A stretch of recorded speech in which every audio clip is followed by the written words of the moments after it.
أعوذ بالله السميع العليم من الشيطان الرجيم بسم الله الرحمن الرحيم الصلاة والسلام على أشرف الخلق سيدنا محمد صلى الله عليه وسلم ربي اشرح لي صدري ويسر لي أمري واحلل عقدة من لساني يفقهوا قولي gannaaw boo ñu santee suñu borom bi subhanahu wa taala julli ci yonent bi sallallahu alayhi wa sallam mbokki internautes yi ñu ngi leen nuyu kenn ku nekk turam santam di leen jox seen wàccuwaay di leen wax ne ñu ngi ci seen émission les chemins du prophète sallallahu alayhi wa sallam fas yéene tey waxtaane li nga xam ne moo di nekkinu jullit ci biir société bi naka lay dundee ak ñi mu dëkkandool ndax loolu daanaka lu am solo la ci doomu aadama ni ngay dunde ak say mbokk jullit ni ngay dunde ak say mbokk yi nga xam ne duñu ay jullit ni ngay dunde ci société bi tout simplement loolu nag lu am solo la ndax yonent bi sallallahu alayhi wa sallam dafa am ay jàngale yu ma fi bàyyi yu nga xam ne mooy jàngale yi nga xam ne jullit bu nekk war nga ko topp ngir sa nekkin ci société bi am njëriñ nga mën amal njëriñ doomu aadama yi nga mën amal njëriñ sa njaboot nga ma amal njëriñ société bi bu ko defee sa dund mën a tey boo demee am ngërëmal suñu borom boo demee ba jàkkaarloog suñu borom bu la gërëmee incha allah rabbi nga mën dem àjjana yonent boobu sallallahu alayhi wa sallam nag moom la ñuy wax Seydina Muhammad sallallahu alayhi wa sallam doomu Abdallah la di sëtu Abdou Moutalib mi nga xam ne ci Bani Hachim la ñu bokk nga xam ne ñooy tribu bi gënoon mag ci tribu Màkka yi ñoom ñoo amee woon Kaaba gi ñoo ko daan gérer tribu boobu ñu wax ne Bani Hachim ñu leen di Quraysh foofu la yonent bi soqe ko donc ci xeet bu baax la soqe ko moom nag bi mu ñëwee li mu njëkk wax mu ne man yonent bi sallallahu alayhi wa sallam li tax ñu yónni ma innama bu'istu li utammima makarima axlaq li tax ñu yónni ma man yonent bi sallallahu alayhi wa sallam mooy teddage jikko maanaam jikko yu baax yu rafet yi man maa ko war a fësal maa ko war a màggal maa ko war a wane ba ñi mën ma roy ndax yàlla moo ne ci alxuraan roywaay bi ma leen tànnal mooy yonent bi sallallahu alayhi wa sallam bu ngeen ko royee seen nekkin ci àdduna dana neex bu ngeen ñëwee alaxira ma gërëm leen yonent boobu sallallahu alayhi wa sallam nag moo ñu jàngal ne boo nekkee ci àdduna ne fa am nooy jëflante ak doomu aadama yi ci biir jëflante boobu nga jëflante ak doomu aadama yi hadis bi mu njëkk wax te mu leer jarul sax ñu ci ñëw ci baatu arab mais hadis bu leer bu nga xam ne ku ko jàpp rek war nga cee mën a dund ak doomu aadama yi dund bu tey moo di dafa ne jullit balaa nekk jullit dëgg foog mu bëggal moroomu nitam moroomu jullitam li mu bëggal boppam benn mu teg ci ne jullit balaa ngay nekk jullit dëgg doomu aadama yi dañuy mucc ci sa loxo donc waroo nekk violent dañuy mucc ci sa làmmiñ waroo am aussi violence verbale dañuy mucc itam ci say pexe c'est-à-dire ay comploteeg yooyu yëpp bu ci doomu aadama muccee ci yow ba noppi li nga yéene doomu aadama nga yéene ko sa bopp boobaa da ngay daal di nekk li nga xam ne mooy ki nga xam ne jikkoom sell na war nañ ko mën a roy loolu nag ñi ngi koy jëlee ci yonent bi sallallahu alayhi wa sallam moo taxoon mu doon wax li ci njëkk mooy dëkkandoo yonent bi daan na wax naan yàlla daf ma doon digal ci dëkkandoo di ma wax ci dëkkandoo ni ma war a mel ak moom ni ma war a jëflanteeg moom ba dama demoon sax ba yaakaar ne bés dana ñëw ne ma sa dëkkandoo bi bés boo génnee àdduna daf lay doonu ci sa alal tellement que dafa bëggoon ma fonk dëkkandoo am dëkkandoo am xam àq dëkkandoo ndax dëkkandoo mooy ki nga xam ne bu dara xewee sa kër balaa kenn di ñëw ak mbokk boo mënte am balaa muy yegg si sa dëkkandoo mooy njëkk yegg si dëkkandoo nag bi ci jiitu mooy ñi nga dëkkal sa biir kër say jabar ak say doom ñooñu ñooy seen dëkkandoo yu njëkk donc ñooñu war nga am doxalin bu sell ci seen kanam war nga sell ni ngay doxaleek ñoom war nga yiw ak ñoom ndax ñoom dañ la war a def royuwaay te yàlla nag dafa xam lu mu wax dafa ne kullukum aayin wa kullukum masxulu on raayati kenn ku nekk ci yéen sàmm ngeen te li ma leen di sàmmloo di ngeen ñëw ma laaj leen fu ngeen ko teg ndax sàmm ngeen ko ci yoon bi ma bëggoon donc boo nekkee sa dëkkandoo yu njëkk nekk sa ay njaboot war nga xam nooy doxalee ci kër gi boroom kër dafa am nu muy doxalee ci kër gi ci waxtaan yii di ñëw incha allah danañ di waxtaan naka la boroom kër war a doxalee ci biir këram waaye li ñu bëgg waxtaanee tey dëgg-dëgg moo di nit ni muy mel ci biir société bi maanaam lii jiitu mooy d'abord da ngay bari jàmm ci la lépp xaj boo mayee jàmm nag boo ko bëggee am si sa bopp foog nga may nit ñi jàmm boo mayee nit ñi jàmm di nga am jàmm may nit ñi jàmm nag mooy bu lay wax lu ñaaw ci nit même Yonent bi sallallahu alayhi wa sallam nee na boo naree ubbi sa gémmiñ fas yéene wax lu ñaaw ci nit nga bañ a wax moo gën boo gisee lu ñaaw ci nit nga nëbbal ko moo gën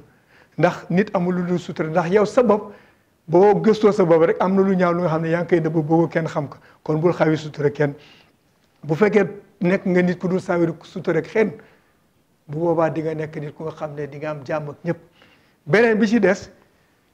Yonent bi daan ko jàngale te ma jàngoon ko ci benn sëriñ bu baax mu ne ma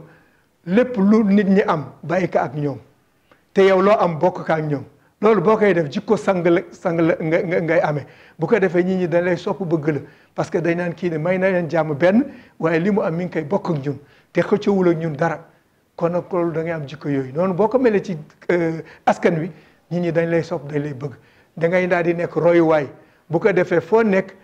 bu fekkee coow am na di nga mën wax ba coow li fay bu fekkee jafe-jafe am na di nga mën taxaw ba jafe-jafe bi dañ te jullit nag balaa mat dëgg-dëgg li ko yàlla di doyee ndax yàlla moo ne woon ci alxuraan inni jaa'ilatun fil ardi xalifatan dama fas yéene wàcc ci kaw suuf sama kuutaay mon représentant sur terre kooku nag li ko war surtout mooy mu taxawaayu yàlla du doon yàlla ndax yàlla kenn mënu doon yàlla yàlla rek ay yàlla waaye nit la yàlla jox kilifteef ci kaw suuf lépp lu nekk ci kaw suuf yàlla daf la jox kilifteef ci kawam donc yow yaa am droit ci lépp lu yàlla saxal nit moo am droit rey moromu nitam ci yoonu yàlla nit moo am droit rey bàyyi ma ngir dundee ko loolu rek nit doomu aadama moo ko am nit doomu aadama moo am li kàttan bi yàlla am doomu aadama mooy sàkk sax mooy inventé ndax yàlla may na ko cër boobu bi bokk ci moom muy sos dara di defar dara lu xam ne dana yëwanal dundam loolu nag bu la ko yàlla maye yàlla nag dafa bëgg nga nekk nit ku nga xam ne da ngay jub da ngay baax da ngay am yar te da ngay yéene ñëpp lu baax ndax boo yéene ñëpp lu baax loo mënte def da nga ci am yiw mi ngi mel ne tey boo nekkoon scientifique bu mag di def ay découverte di def ay lépp di sos ay mbir bu fekkee da nga ci boole gëm yàlla ak am yar bi yonent bi amoon li ngay def da nga ci yéene yiwu doomu askan yi yiwu doomu aadama yi bu ko defee mu doon lu xam ne day jëriñ doomu aadama yi waaye bu fekkee yow da nga nekk ku nga xam ne gëmoo yàlla amoo ngëm-ngëm ngay sos léeg-léeg mën nga dem ba seytaane ngeeb la nga sos lu nga xam ne loraange lay doon ci doomu aadama moo tax doomu aadama dem ba sos lu mel ne bombe atomique sos ay ngànnaay lépp ngir faagaagal moroomu doomu aadama te nag loolu taxul woon yàlla indi ñu yàlla ba mu ñu indee dama ne wa ma xalaqtu jinni wal insi illa liya'buduni dama leen indi ngir ngeen jaamu ma jaamu boobu nag ni ma bëggee ngeen def ko mooy ngeen roy yonent bi sallallahu alayhi wa sallam ni muy doon doxale bari woon yërmande bu ko ñi daan wax lu ñaaw mu tànxamlu nit ñi dañ ko daan xas sax di ko wax lu ñaaw di ko wax am na ku nga xam ne li ñuy wax poète dafa daan waykatu arab la woon dafa daan xas yonent bi di xas yonent bi di xas yonent ba yonent bi ci boppam xolam metti mu ne kii fu ngeen ko fekk da ngeen ko rey moom waykat boobu mu dégg loolu daal di ne loolu de xaaral ma dem gisee ak yonent bi seet ndax li ñu wax ci moom dëgg la bu dee yonent la su ma ko nee baal ma dana ma baal su dul yonent nag dana ma rey waaye naa dem bi mu ñëwee ci kanamu yonent bi dafa taxaw ñëw rek ñi gis que gars yi bëgg jóg yonent ne leen tey leen mu tàmbalee di ko way di ko tagg ay maamam tagg jikkoom nekk mbaaxaayam woya fa mag yiwa mag njubam parce que yonent bi juboon na jub bu nga xam ne waa Màkka yëpp donte àndu ñoo diineem moom lañ daan dénk alalam seen alal ku am alal moom nga ko daan dénk c'était lui le banquier en quelque sorte loo soxla loo am moom nga koy dénk boo ko soxlaa boo ñëwee ni nga ko dénkee noonu la koy dellu ba ñu demoon ba tuddee ko al amin celui qui est sûr moo tax ñu tuddee ko Moustapha al amin wolof di wax Moustapha al amin Moustapha al amin mooy celui qui est sûr yonent boobu sax mu ko tagg nag ci loolu di ko tagg ba yonent bi nekk yonent bi yëkkati manteau bi mu solal ko daane saaba yi na ngeen ma ko teralal gars yi ku nekk génne joxe teral mu daan waa ji nekk ndax baal nga mu nekk baal naa la ci xol bu sedd guy mu ne kon ashhadu an la ilaha illallah ashhadu anna muhammadu rasulullah tuub naa bés ni ki tey ndax gëm naa li ñu wax li ma la wax yëpp bu doon keneen ku nga xam ne dafa am li ñuy wax rancœur day denc mer kon dana ma faagaagal tey waaye yow li ma la wax yëpp tey ma ñëw way la rek nga daal di ma baal xamoo sax dëgg la ci man wala déet nga jéggal ma kon nag vraiment li ñu wax ci yow dëgg la ci la tuub yeneen boobu nag moo ñu ne jàmm société boo ci nekkee yéeneel ñëpp jàmm waxal ci lu rafet ci ñi kon nag yonent boobu sallallahu alayhi wa sallam mi nga xam ne moom la yàlla wax ñu roy yonent boobu li mu jikkoo woon moo doon mbaax rek ak yiw ak jàmm ak yéene ñëpp jàmm jikko yooyu nag moom yonent bi li tax mu am ko yàlla dafa def bi mu nekkee xaleel nekk lu ndaw boobu mu ngi toll ci juróomi at ay ñi ñuy wax ay ses frères de lait mooy ñi nga xam ne dafa bokkoon ak ñoom men te ñoo ki leen doon nampal di yaay alima ndax kooku moo nampal yonent bi ndax aada arab bu njëkk boo daan am doom di jigéen da nga daan joxe ñu nampalal la boo femme ñoo xam dañ naa ñëw tribu yoo xam dañ naa ñëw di jël doom di nampal ba kooku fer ñu soo koy delloo ay waajuram yeneen bi nag ki ka nampal alima la tuddoon ay ñu mu bokkaloon men nag ay doomu alima dañu mus ànd ak yonent bi ñuy sàmm ñu ñëw toog ba si ak ñu gis ay mbindeef yu jóge ci kaw asamaan ñëw jël yonent bi yóbbu ñooñu tiit dem wax ko seen yaay bi ñu ñëwee ñu wax yonent bi ñii bi yonent bi pare ba ñibbis yaay alima ne ko ñii luñ la def mu ne ma ah dañu ubbi sama dënn génne sama xol te yëpp deewuma ñu jël benn plateau bu set bu xaalis def ci ndox mu sell raxas sama xol delloo ma ko ñu ne nag ci booba la yàlla dindi lépp lu nga xam ne mooy soxor kañaan rancœur rëy tout li nga xam ne yëpp mooy gàllankoor doomu aadama tout c'est ce qu'on appelle les vices les mauvais caractères tout ça dañ ko dindi ci xolu yonent bi ba nga xam ne yàlla dafa def mu mën a mucc ci loolu moo tax yonent bi seet loolu léegi nag yonent bi yàlla ne nañ ko roy yonent bi nag ne li ma am pour ngeen mën ko am li leen koy may mooy ngeen topp sama diine déglu li may wax topp li may jaamoo yàlla mooy julli yi juróom mooy woor weeru koor mooy natt asaka yooyu mooy dindi rëy yeeg kañaan yeeg soxor parce que booy saraxe di génne asaka day tax ngay bokk donc da ngay nekk généreux bu fekkee da ngay julli di woor da ngay humble parce que da ngay sëg ak di siggi humilité la lay dugal ci yow booy woor xiif googu day tax nga xam générosité ndax da ngay xam ki ñàkk ba xiif lan lay daj bu ko defee di nga am yërmande ci moom di nga mën a bokk yooyu yëpp pour mën a dund en société moo tax ñu ne jullit dëgg nag balaa mën dund en société foog mu jàng diineem loo tax ñu ne li njëkk war ci jullit mooy talabu ilmi faridatun al muslimi kulli muslimin al ilmu maanaam jullit bu nekk li la war mooy talabu ilmi jàng sa diine jullit bu góor ak bu jigéen ku ci nekk war nga ko mokkal xam lan la yàlla wax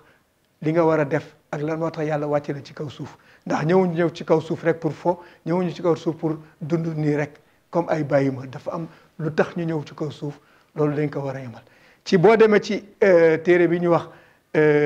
Laxdari nga xam ne mooy téere fiqu diine ci ngiru imam Malik li muy njëkk wax mooy awalu ma yajibu ala mukallaf li njëkk war ci mukallaf tasxiixul imaanihi mooy mu wéral ngëmam d'abord parce que boo demee ba majeur war nga xam yow ndax da nga gëm yàlla jullit nga xàqan wala gëmoo wala tu as des doutes boo demee ba mu wóor la ne discipline nga sa doute yëpp ba nga mu wóor la ne yow jullit nga xàqan boobaa nag nga soogay nag summa mu ne summa topp ci maarifatu ma nga jàng yuslihu li nga xam ne dana yëwanal ma bay na fardi aydihim li nga xam ne dana yëwanal sa farata boobaa nga xam lan moo la war ak nan nga war a jàngee loolu mooy li lay mën a may nga am dal ba mën a dund ci société bi dund moo xam ne dana am njëriñ ci doomu aadama ndax nag nit balaa baax dëgg mën a am njëriñ doomu aadama boo amul la njëriñ doomu aadama soxloon ngay dund mën nga dem parce que doomu aadama yi yàlla moom ñoom la fonk ndax dafa ne lakat xarab naa bani aadama ma doomu aadama laa teral ku bëgg ma teral nag ma teralal doomu aadama ba ci xale bu tuddi bi teral ka koo mën rek teralal boo teralee yàlla teral la ndax yàlla loolu gëm donc pour revenir un peu sur ce que j'ai dit depuis le début c'est que le musulman pour vivre dans la société il se doit véritablement d'apprendre sa religion c'est pourquoi le prophète dit c'est un devoir pour tout musulman ou une musulmane de savoir ce qu'est la religion musulmane parce que c'est cette religion qui vous permet d'avoir un comportement exemplaire dans la société parce qu'un musulman doit être un exemple parce que le prophète était un exemple et Dieu nous a dit dans le Coran suivez l'exemple du prophète parce que c'est lui que j'ai choisi pour vous guider donc cet exemple-là il doit véritablement refléter la vie du prophète donc on doit connaître savoir qui est le prophète et ça viendra dans d'autres émissions on saura qui est le prophète et son comportement cela nous permettra de le suivre et de savoir comment nous comporter dans la société. Parce que le but de notre vie sur Terre, c'est véritablement d'apporter du bonheur à notre prochain et d'avoir véritablement une vie remplie, une vie véritablement positive pour tous nos semblables, au lieu d'être véritablement un fardeau ou une calamité pour la population. Un musulman, c'est d'abord, comme dit le prophète, celui pour qui les musulmans n'ont aucune crainte, ni de par sa main, ni de par sa langue, ni de par ses complots. Un musulman doit toujours vouloir ce qu'il veut pour lui à son prochain.